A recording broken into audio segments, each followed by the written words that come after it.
नाज़रीन, अवामी न्यूज़ में ख़बरनि जो सिलसिलो जारी है। इन वक्त असीं तव्हांखे सीतारोड में ख़बर ॾींदा हलूं त हज़रत इमाम हुसैन अलैहि सलाम जे विलादत जो ॾियाड़ो मल्हायो वियो। इन हवाले खां वधीक तफ़सील ॿुधाए रहियो आहे सीतारोड में अवामी न्यूज़ जो रिपोर्टर वहीद अली अब्बासी। जीअं त तव्हांखे ॿुधाईंदा हलूं, सीतारोड में अंजमे गुलामा कलंदर वेलफेयर सिंध जे रहमानी ग्रुप पारां कलंदरी जमायत जे सरवाण साईं बाबा सैयद गुलाम हैदर शाह जी सदारत में हज़रत इमाम हुसैन अलैहि सलाम जे विलादत जो ॾिहाड़ो वॾे जोश जज़्बे इश्क ऐं अक़ीदत सां मल्हायो वियो, जंहिंमें 8 करोड़ दुरूद पाक जी बाबरकत महफ़िल सजाई वई। जॾहिं त महफ़िल समाए में सिंध जे नाले वारे सूफ़ी रागी मांझी फ़क़ीर आरफाणे ऐं सूफ़ियाणा कलाम ॿुधाए महफ़िल खे जुमाए छॾियो।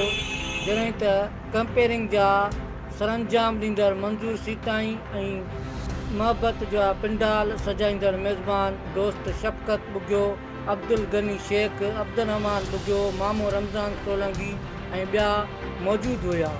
जी मज़ीद खबरों और तफसीलात के लिए विज़िट करें हमारी वेबसाइट www.awamiNewsHD.com।